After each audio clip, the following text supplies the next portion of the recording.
به نام خدایی که جان آفرید، سخن گفتن اندر زبان آفرید. اما بعد، السلام علیکم و رحمت الله تعالی و برکاته.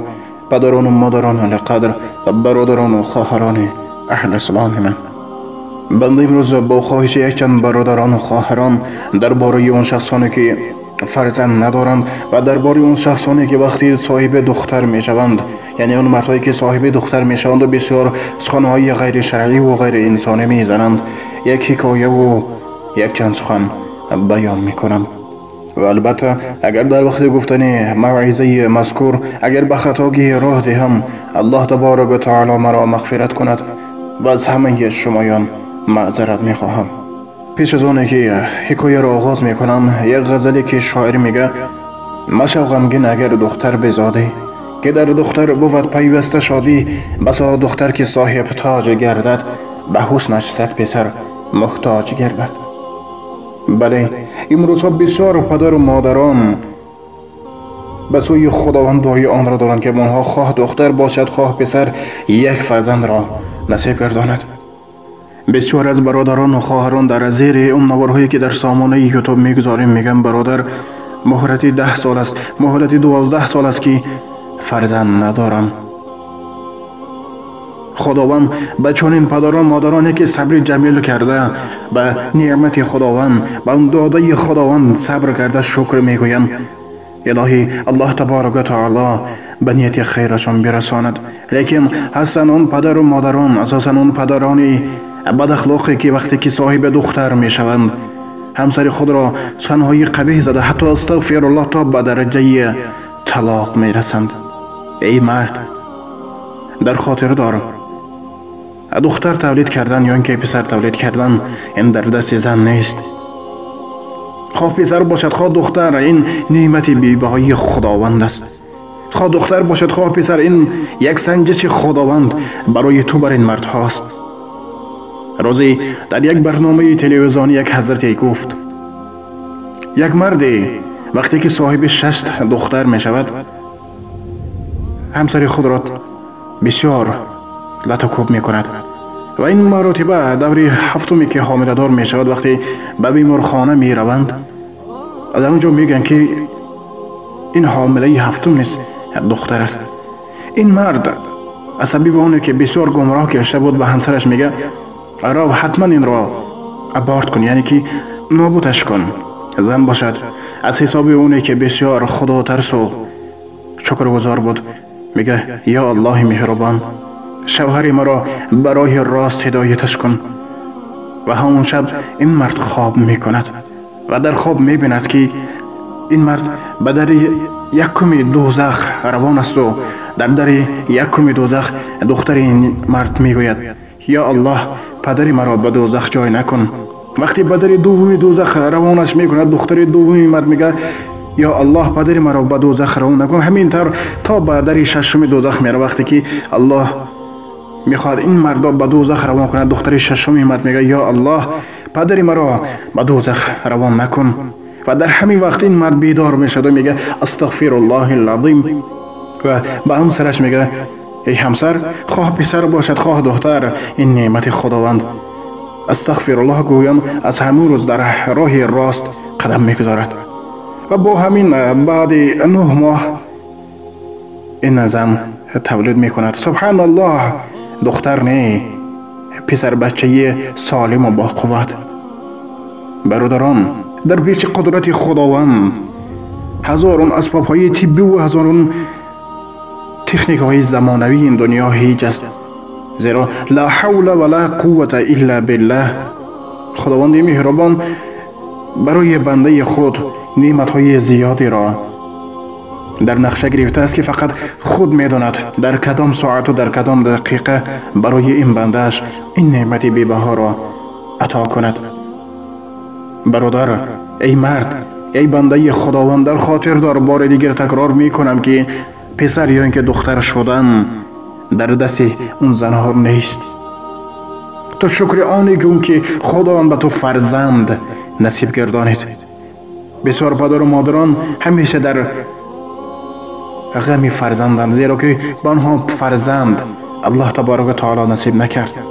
روزی یک زنی که چندین سال است که فرزند نداشت به نزد حضرت موسی علیه السلام آمده گفت: ای موسی، از خداوند مهربان بپرس که به من فرزند نصیب می کند، یعنی که در تقدیر من فرزند هست یا نیست. حضرت موسی از خداوند سوال کرد: ای خدایا، این بنده تو سوال می کند که در تقدیر اون فرزند هست یا نیست. پروردگار مهربان میگن نه، در تقدیر این زن فرزند نیست. از بین بسیار وقت میگذرد، میشوند که اون زن صاحب دو فرزند است. حضرت موسی در حیرت میمانند، میگن یا الله این چیست؟ خداوند مهربان میگه: ای موسی، اون زن چنان به من محبت داشت، چنان به من گریه و زاری کرد که من نتوانستم آه دل اون بنده خود را بی جواب گذارم و او را ناامید سازم. برای همین برادران، خواهران و اون شخصانی که فرزند ندارین، از رحمت خداوند هیچ وقت ناامید نشوین و همیشه در دست دعا باشین الهی که پروردگار حتما روزی به اون نیت خیر شما میرساند. زیرا پروردگار میگه: ای بنده من، به رحمت من امیدوار باش. خداوند مهربان هر یک بنده مسلمان را از راه بد، از کار خطا و از راه خطا در حفظ و امانت خود نگه داشته. اون مردهایی که گمراهند و دختر را فرزند نمی شمارند، استغفرالله، برای راست هدایت کنم و در خاندان هر یک ما و شما، خواه دختر باشد خواه پسر، گریه شیرین اون کودکان را نصیب روزه گرداند. روز یک مرد وقتی با یک زن نکاح می کند، 3 فرزند اونها همه دختر می شوند و این مرد به همسر خود هیچ سخن نگفته به مهاجرت سفر کرده، با همین بی نام و نشان می ماند. و این مرد بد اخلاق در اون شهر غریبی با یک زن شناس شده، با اون عقد نکاح بسته، صاحب یک پسر می شود. از بین بسیار سال می گذرد و این پسری که از این مرد تولید شده بود به وای می رسد و این مرد را از خانه خود می راند. این مرد در کوچه سرسام سرگردان، نه آب دارد و نه نان خوردنی.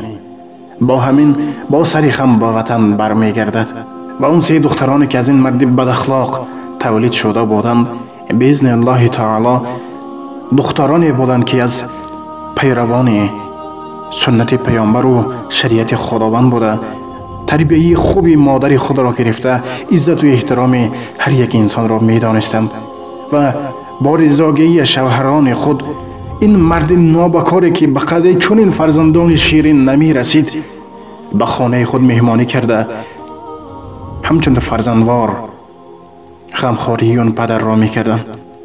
و این مرد از اون کرده های خود پشیمان شده، هم از همسری مؤمنه خود، هم از اون فرزندان مهربان خود بخشش ها پرسیده، از کرده خود صدها پشیمان ها خورد. از این لحاظ ای برادر، تا آن وقتی که بسری تو چنین روزهای سخت نافتد، استغفرالله کو و از اون راه خطا و از کار خطا دستکش و به قدری خواه اون فرزند پسر باشد خواه اون دختر، به قدر اونها برسیده، اونها را تربیت خوب انسانی داده، نام نیک و نان حلال و لقمه حلال تأمینشان کن. زیرا برای اون فرزند در روز محشر تو نیز جوابگر هستی که نام نیک دارد، لقمه حلال خود یا اینکه نه. البته برای این نیست را سوال خواهند کرد. برای همین ای پدران و مادران عالی قدری که به اذن الله تعالی الحال صاحب فرزند نیستین، شما هیچ وقت ناامید نشوین، زیرا ناامید فقط شیطان است. الله تبارک تعالی البته روزی به اون آه دل زار شما میرسد، زیرا خداوند مهربان بسیار مهربان و رحیم است. خداوند در چندین جای قرآن کریم بیان میکند که ای بنده من، در خاطر دار که رحم من از غضب من دیده با قوت تر است. پس شما فقط از رحمت خداوند با امید باشین و فقط دستی دعا کنین که خداوند به شما اون نعمت بی‌بهایی که فیض خاندان شماست نصیب گرداند. و آخر دعوانا الحمدلله رب العالمین. السلام علیکم و رحمت الله تعالی و برکاته. با احترام دوست و برادر شما امید رحمت. بار دیگر تکرار میگویم که اگر در وقت گفتن موعظه مذکور اگر یک سخن بدی نسبت شما گفته باشم، خداوند مهربان مرا مغفرت کنه و از همه شمایان معذرت میخواهم. الله تبارک و تعالی هر یک پدر و مادر را به نیت خیرشان برسانه و فرزندان شیرین و سالم و با قوت نصیبشان گرداند. آمین یا رب العالمین.